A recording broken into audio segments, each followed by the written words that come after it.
my lovely listeners, welcome to my YouTube channel. Please subscribe my channel and press the bell icon button. Friends, आज की जो story है, ये story हमारे साथ शेयर किए हैं। इनका नाम है प्रवीण कुमार फ्रॉम कश्मीर। प्रवीण अपने ही नाना जी का एक स्टोरी हमारे साथ शेयर कर रहे हैं। प्रवीण बताते हैं कि एक बार की बात है, उनके नाना जी दोपहर के समय और काफ़ी रात में भी उनको खेत में पानी देने जाना होता था। उनके नाना जी का एक्चुअली में जो प्रवीण का कोई मामा नहीं थे और प्रवीण उनके पास रहा करते थे, अपने नाना नानी के पास। प्रवीण की मम्मी बड़ी बेटी थी और फिर वो अपने बड़ी बेटी का बड़ा बेटा यानी कि प्रवीण को अपने पास उन्होंने रखा हुआ था। उनकी दो मौसी भी थीं जिनकी शादी हो चुकी थी। प्रवीण वहीं के एक स्कूल में भी जाया करते थे और फिर अपने नाना नानी के पास बहुत ही अच्छे से रहा करते थे। उनके नाना जी कई रोज से जब जाने लगे, उनको जाने का रास्ते में एक झील पड़ता था, जिस झील से सब कोई पानी लिया करते थे। बहुत ही ठंडा पानी आता था वहाँ। फिर अचानक से जैसे उस झील के पानी बिल्कुल सूखने लगा। क्यों सूखने लगा, कैसे ऐसे हुआ, कोई समझ नहीं पाते थे। उनके नाना जी रोज़ घर आते और फिर बताते कि देखो, मुझे लगता है झील के पास जैसे एक औरत खड़ी है, काफ़ी लंबी और चौड़ी लगती है लड़की और बाल खुले हुए। मुझे ठीक से पता नहीं चलता है अंधेरे में, पर वो मुझे पत्थर मारती है।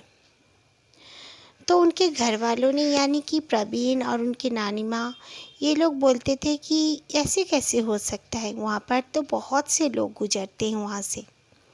तो नाना जी बताते थे कि मैं थोड़ा सा लेट हो जाता हूँ दूसरे लोगों से और मैं अभी बूढ़ा भी हो चुका हूँ, मुझसे ठीक से चला नहीं जाता, मैं और नहीं सकता हूँ, इसीलिए मैं अकेला पड़ जाता हूँ और अकेले में शायद मुझे कोई चुड़ैल लगती है वो औरत। वो इस तरह बोलते थे।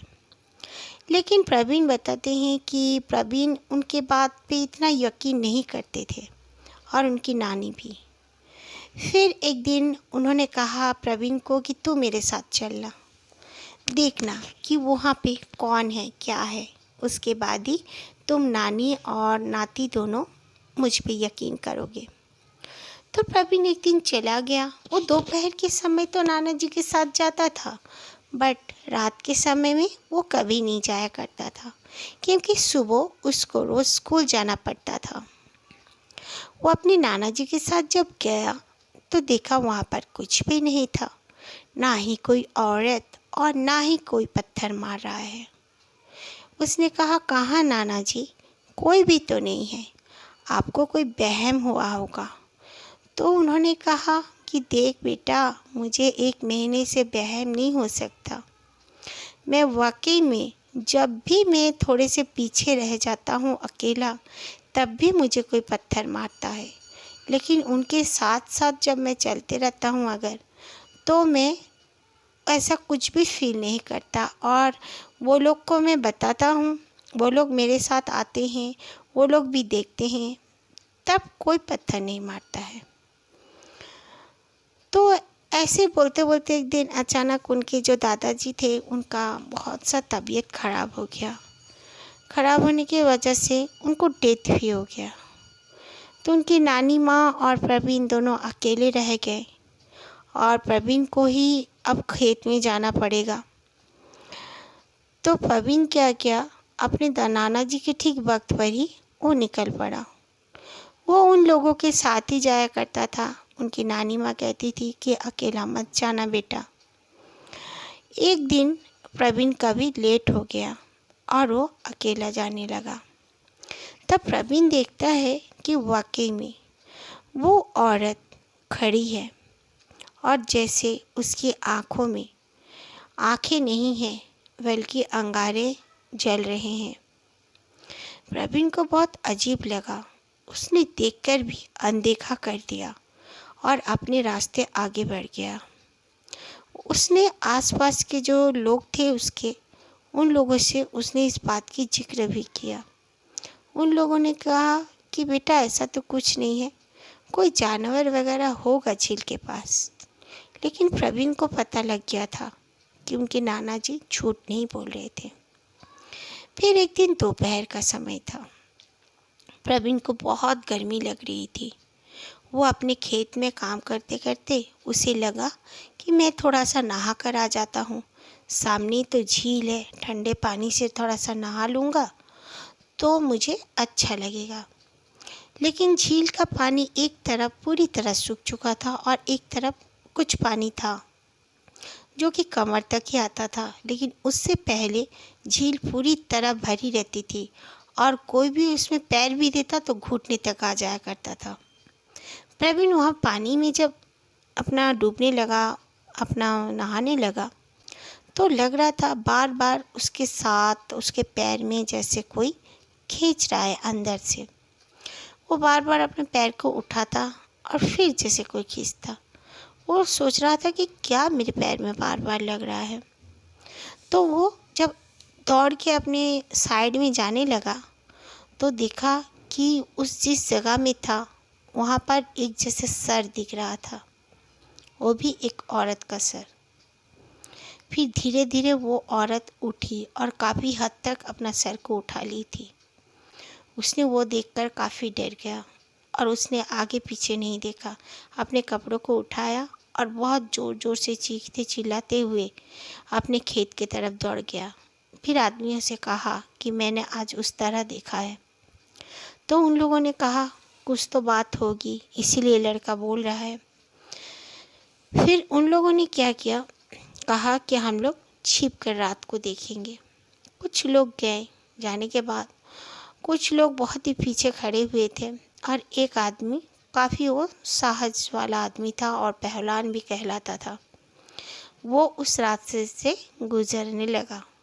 गुजरते गुजरते देखता है उसके सामने में एक बहुत ही लंबी और चौड़ी औरत आके खड़ी हो गई और खड़ी होकर उसने उस आदमी का गला पकड़ लिया।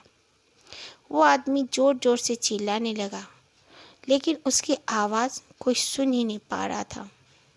फिर एक जन ने टॉर्च जलाकर जब उसकी ओर देखा तो लग रहा था जैसे वो आदमी काफ़ी तकलीफ़ में है, लेकिन क्या हुआ है उसके साथ किसी को नहीं दिख रहा था। वो औरत और किसी को नहीं दिख रही थी। तो सब लोग दौड़ के जब उसके पास गए और एक आदमी ने अपना रुद्राक्ष का माला उसके ऊपर में डाल दिया तो वो आदमी बिल्कुल तब ठीक हो गया। तब वो बोलने लगा, हाँ मेरा गला किसी ने छोड़ दिया है।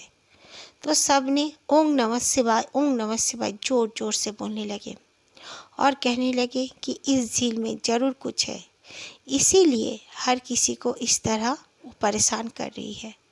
फिर सामने में एक मंदिर था, थोड़ी ही दूर में। उस बाबा से सबने कहा कि बाबा हमारे साथ ऐसे ऐसे परेशानी हो रही है, इतना अच्छा झील था वो भी सूख गया है, यहाँ पर ज़रूर कोई डायन चुड़ैल का बसेरा हो गया है, अब हमारी मदद कीजिए।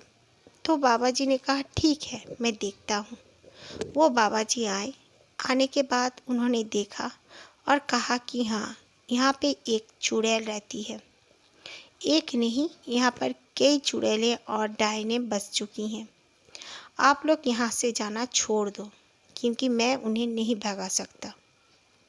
फिर लोगों ने यही डिसाइड किया कि और उस रास्ते से ना जाकर वो लोग डायरेक्ट रोड से ही जाया करेंगे। उसके बाद से वो लोग रोड से ही जाया करते थे, लेकिन फिर भी सब बताते थे कि वहाँ पर कई बार कुछ आवाज़ें आना, जैसे जानवर जैसे आवाज़ करते दूर से लगता है, लेकिन औरतों की आवाज़ आती थी, जैसे उनका नाम लेके बुलाना। दोपहर को तक कुछ ना कुछ किसी ना किसी के साथ इंसिडेंट ज़रूर हो जाता था अगर कोई भी गलती से उस झील से गुजरता था तो। फिर धीरे धीरे वहाँ पर लोगों का ज़्यादातर वहाँ पे भी रास्ते बन गए, वो कच्चे मिट्टी का रास्ता नहीं रहा। कई लोग आसपास में घर बनाने लगे।